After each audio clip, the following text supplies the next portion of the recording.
इस बार गणतंत्र दिवस की परेड के दौरान नौसेना का काफी जोर रहेगा आत्मनिर्भरता पे। हमारे साथ वाइस एडमिरल गुरचरण सिंह जी हैं। आपसे जानना चाहूंगा सर, क्या थीम रखी गई है, किस तरह के इक्विपमेंट या डिस्प्ले में होंगे?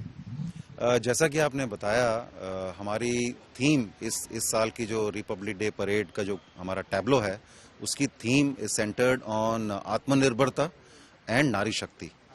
आत्मनिर्भरता की बात जहां आती है, आपको पता है अब हमारे देश के हमारे जो शिपयार्ड्स हैं उनकी कैपेबिलिटी इस हद तक पहुंच गई है कि हम अपने ही वॉरशिप्स, सबमरीन्स कंस्ट्रक्ट कर रहे हैं। जहां तक वॉरशिप्स की बात है, we have constructed the aircraft carrier Vikrant, जो कि 22 में कमीशन हुआ था, and we have constructed a large number of destroyers, frigates and other large warships and also submarines. जहां बात आती है नारी शक्ति की, हमारे फोर्स में अभी जो विमेन हैं वो ऑफिसर्स और सेलर्स दोनों कार्डर्स में, सब ब्रांचेस में, सब कार्डर्स में, सब स्पेशलाइजेशन में इंडक्ट की जा रही हैं। जो अग्निवीर स्कीम थी उसके तहत हमने विमेन अग्निवीर की इंडक्शन शुरू की थी सभी ब्रांचेस, सभी ट्रेड, सभी स्पेशलाइजेशंस में। और पिछले साल हमने ऑफिसर एंट्रीज भी सभी ट्रेड्स और सभी ब्रांचेस में ओपन कर दी है। सो जो हमारी थीम है इस साल के टैब्लो की, वो है नारी शक्ति और आत्मनिर्भरता। क्या कितनी संख्या होगी इस बार जो हम गणतंत्र दिवस की परेड के दौरान देखेंगे आपके नारी शक्ति के अधिकारी और सेलर? सो इस बार का जो हमारा नेवी का कंटिंजेंट है वो एक मिक्स्ड कंटिंजेंट है, जिसमें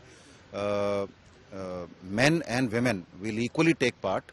एंड टोटल कंटिंजेंट प्लेटून की स्ट्रेंथ 144 होती है, जिसमें से आधे मेन होंगे और बाकी वेमेन होंगे।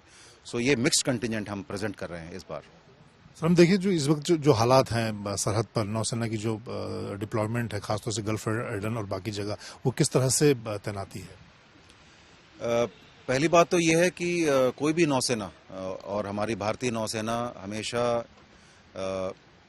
इसी चीज़ पर फोकस करती है कि हमारे जो देश की जो मैरीटाइम सिक्योरिटी है वो हमेशा बरकरार रहे, और जो हमारा ट्रेड है, हमारा कॉमर्स है जो कि समुद्री रास्तों से आता है हमारे पास, वो सुरक्षित रहे। सो ये तो हमारा वैसे मिशन बेस्ड डिप्लॉयमेंट पूरे साल चलता रहता है, बट फिलहाल जो कुछ इंसिडेंट्स उस तरफ हुए हैं उसमें हमारे कुछ एक्स्ट्रा जहाज, डिस्ट्रॉयर्स, फ्रिगेट्स तैनात किए गए हैं, essentially for protecting our trade और एंटी पायरेसी ऑपरेशंस करने के लिए। हम देख रहे थे कि पिछले दिनों में करीब 10 से ज़्यादा हमारे जो युद्धपोत हैं, शिप हैं, वो इस पूरे इलाके में तैनात।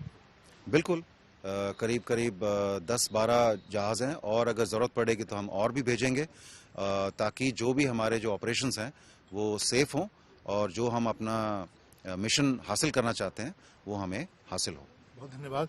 वाइस एडमिरल गुरचरण सिंह जी का कहना है कि इस वक्त जो हालात हैं, खासतौर से हम अगर गल्फ ऑफ एडन में देखें, रेड सी की तरफ देखें, तो नौसेना के 10 से ज्यादा युद्धपोत इस वक्त समुद्री सरहद पर तैनात हैं, और जरूरत पड़ने पर जो हालात हैं, इस वक्त हमने देखा कि जिस तरह से ईरान ने भी कार्रवाई की है, उन सब हालात के बीच नौसेना पूरी तरह से मुस्तैद है। कैमरामैन कृपाल के साथ मंजीत नेगी।